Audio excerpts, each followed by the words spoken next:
Gem City tonight. We are actually here at a very fantastic place for our July 4th episode. We are here at the Grotto at the Dayton VA Hospital, and I am joined by the Susans. So I'll start with you to introduce yourself. I'm Susan Witherspoon. Susan Baker. Sue Howarth. How long has that been a joke, first off? Day one. Yes. Day one? We used to have 4 Susans. So. Yeah. Oh, wow. So tell us, so we're at the Dayton VA, and we're at a place called the Grotto. So the history of the Grotto, I mean, we've been talking about it for the last few minutes before we started filming. There's so much history here. So this was originally, and we'll get a shot of it, the limestone quarry? Yes. And it was used to build the church, which is the oldest building? Well, when they first came here, they had to build buildings, and the church is the oldest standing building.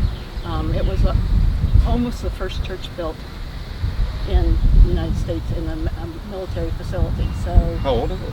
1868 is what it says on the. Wow. And for a lot of people in Dayton, we were talking earlier, a lot of people don't know this is here. So, That's true. yeah. So not just the hospital, but the actual grotto itself, which is open to the public. Anybody can come. There's tours, which you ladies love. We're the tour guides. Yeah. Yes. Just check our website, our Facebook page, contact us by our Gmail we have, and we'll be glad to give you a tour. And then, but you can also we're talking about self-guided tours as well. Yes, there's a walking brochure that's on our website that can be downloaded, and you can also get it up at the AVHC museum up top, and you can walk through the gardens. The gardens are numbered, and they have they correspond to the walking brochure, and all of the gardens are tied to somebody that has history with the Dayton VA. So. That was my next question. As I'm looking around, I'm seeing a bunch of plaques and so forth. So, like, how does it correlate to each person? Well, it's the history of the different people, like Chaplain Earnshaw, which is my garden, which is way over on the other side. When he came, he was the one that taught the soldiers how to quarry the stone because he was the chaplain and he didn't have a church. So there's a garden named after him. There's a garden named after McPherson, who was the second highest ranking Union soldier killed during the Civil War, who was from Ohio.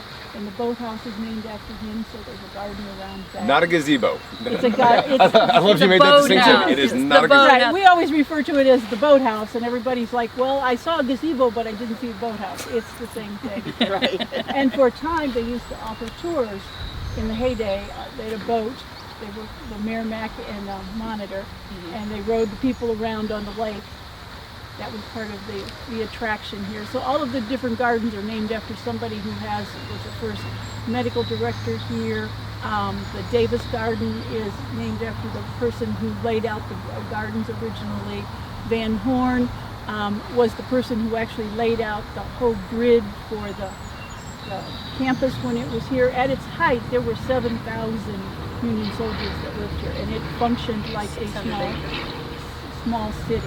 Wow. And so, they had the barracks, they had a hotel here, so you could come stay. They had a 1,500 person memorial hall, so they had plays. The bandstand that's up there on the corner where the flag is flying.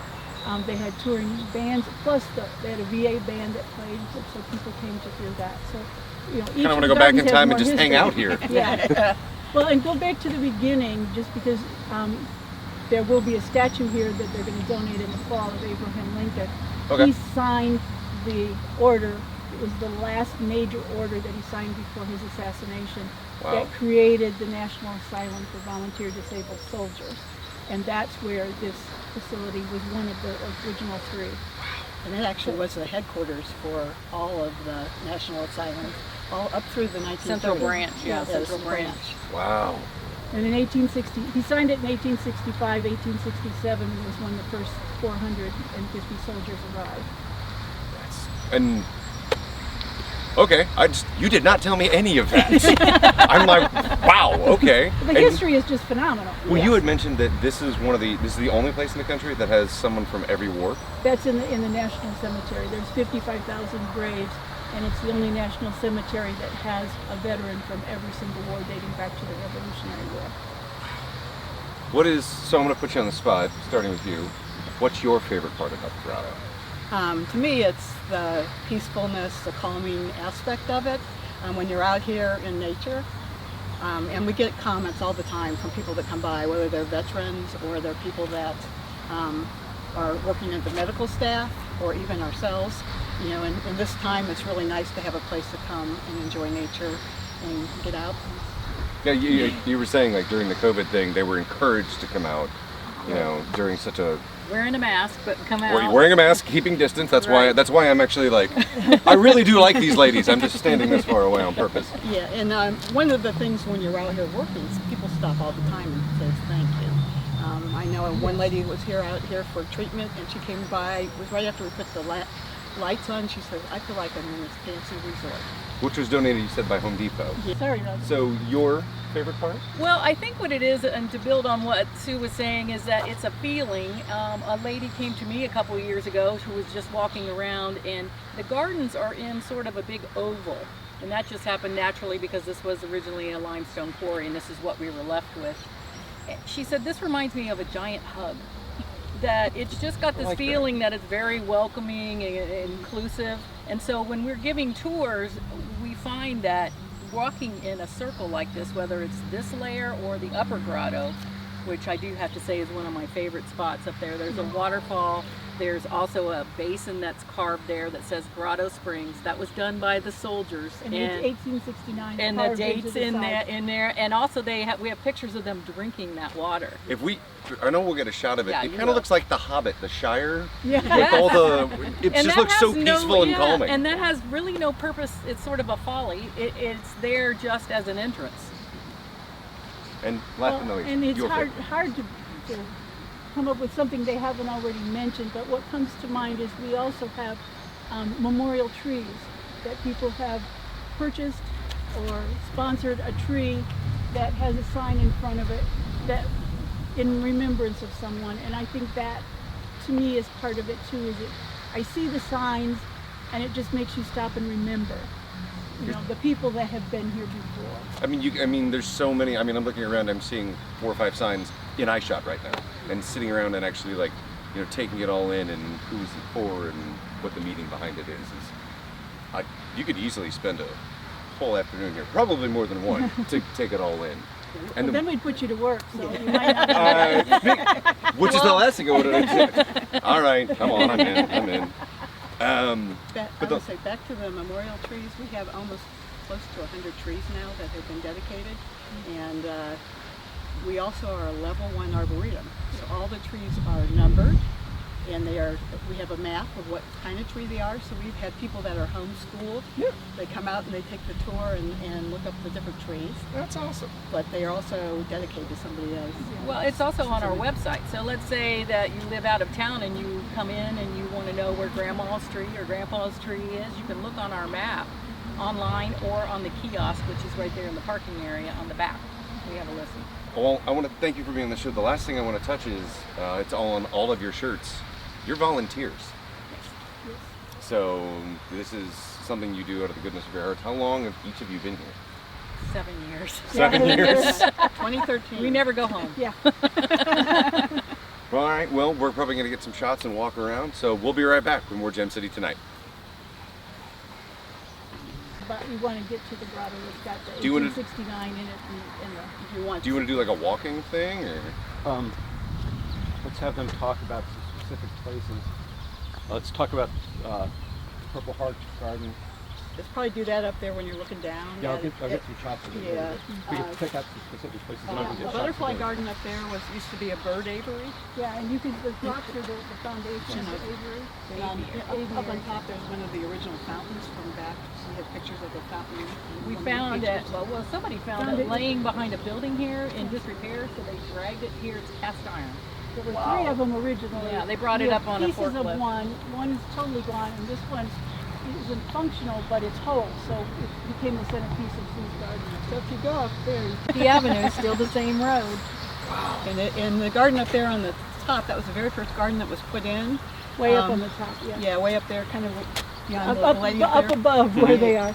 And when we originally were putting it up there because the people from the hospice assisted living could see it. When they started to dig, they uncovered a brick walkway. And since this is a National Historic Site, we couldn't do anything on it, so they had to move the garden back. But that brick path went all the way to downtown Dayton. So Well, we were talking during the break, and I love that as soon as we got launched into it, you were like, once it's on, I can't turn it off. And we're just talking about it. One of the things I wanted to touch on, what it's like if I was a soldier and I came here, because you said everybody had a job and so forth. So what would the life be for someone who came here? Well, what happened for them to even come here was there was a lot of injuries, as you know, and a lot of them were amputations. So let's say you were a farmer or any kind of job, you could not return to your normal life. You couldn't get care at an urgent care around the corner. Right. So they would come in for care at the hospital, but if they had nowhere to return to or not their lives that they had before, then they would take up a trade here. And that was one of the things that Lincoln wanted in the signing of the legislation to have soldiers' homes was you can live here the rest of your life, but once you're healed, you need to work. So there was construction, and here in the grotto, there were 75 full-time gardeners, and we'd love to have them back. Because right now you said there's only one. One hired gardener right now, and a whole bunch of volunteers. So a day would be going to your job, but as you were mentioning, I had forgotten, they had to go to school. They wore uniforms, so there was a shop that made uniforms, and it was so efficient. They made so many, they would send them out to the other soldiers' homes. They didn't drink water in those days. They had cider and beer, so there was a big brewery. Can we get back to that, Yeah. please? It's healthy. It's healthy. Excellent. So that would be whatever your job was, that's what you had to do. There was a huge dining hall. And so with 7,000 soldiers at their heyday living here, the big thing was to get them in and out, 2,000 at a time, in 20 minutes and get it cleaned in between. Wow. So we were reading the history of some of these things are just fantastic of what they did here. They had traveling shows. They had a dancing bear. We had That's it. I want a dancing bear. I'm saying it. I want a dancing bear. Yeah, you want to see This up behind you was a bird aviary, and they had birds from all over in there. They had a deer park. This is the butterfly. which is now the butterfly but garden. it was the aviary. Yeah, it was the aviary. This is looking like a great date spot. I'm just throwing that out there. Well, and it averaged 100,000 visitors a year would come to see the grounds, and they didn't come to just see the gardens. They came to see the grounds because it was kind of like the Silicon Valley of its time. These were the first buildings to have steam heat. These were the first buildings to have gas lights inside. So they had macadam roads. So if you wanted to come see the newest and greatest things, when the first hospital was built, it was considered state of the art. Best in its heyday, kind Yes. of thing. Yeah. Well, and they had a memorial hall up there, which is now a parking lot, but it had everybody who was everybody in the entertainment business. Sarah stopped. Bernhardt was there. General Grant spoke there. Yeah. You started talking about there's a statue for Lincoln coming as well. So that's. It'll be dedicated in November. It was supposed to be dedicated in May, but we ran into So how many something called the pandemic. how many veterans are here now? About 450 to 700 at any given time. And they live here full time, or there's a lot of outpatient treatment down here, thousands. It's not in the 1930s.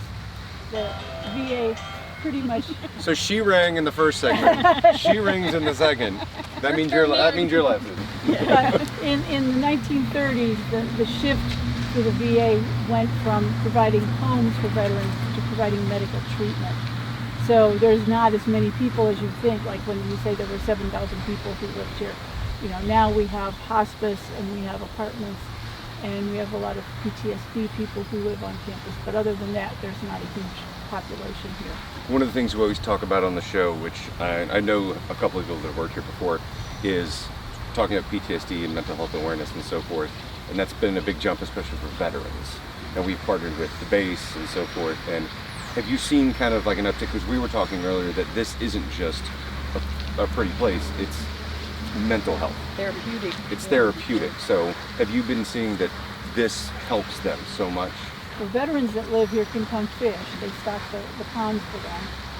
So Seriously? yeah, they stock the ponds and they come down. They're the only ones allowed to fish now, down the ponds. It used to be to the public, Yeah, but now it's just but now, residents. so- Yeah. It's the and only you'll way to see- catch a fish. Generally, you'll see somebody down here a couple times a day fishing. So that's, But do you see like how it improves their well-being? I mean, we've heard it from them. Yeah, I don't know if we will know, but when any veteran, we can tell he'll come up and make a point of saying, I love coming here, thank you for what you do, and that's what we need. You know, that's all we need is to hear that.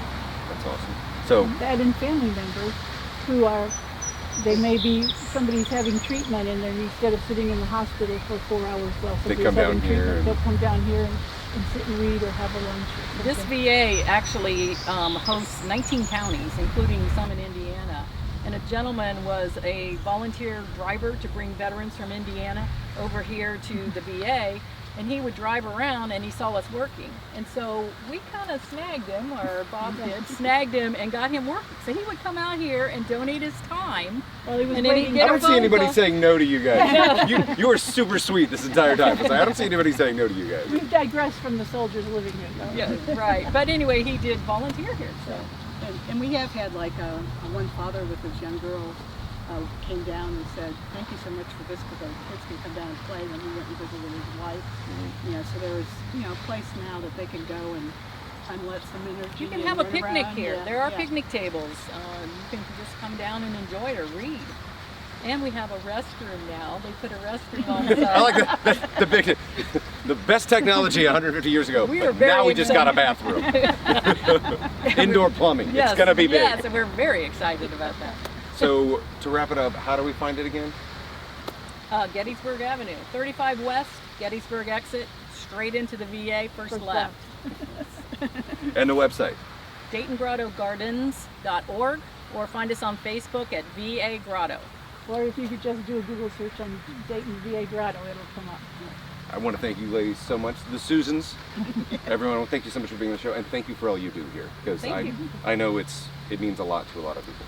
General Sam, no, on my phone. Oh, We have a retired general that heads up, we have a sustainability committee, so that if we, you know, if we get too old, who's going to take care of this place? So Right. Sure. They want to know Show what off we the do, pictures. so somebody else I can do only it. see them once a year, and I only And go to he's the heading it up. I know what he's asking. Oh, I know what he's asking too, I and will you have need to talk to Yeah, him. I'm going to call him back. You Before guys, you I'll unhook. catch up to you. Can you get me some wild sound of this fountain? It's been done. I think we got 3 minutes. I need it just in case I think it's and then up there's a good And for view. the And then heart. up by the Grotto Springs. Fountain. Yeah. Yeah. So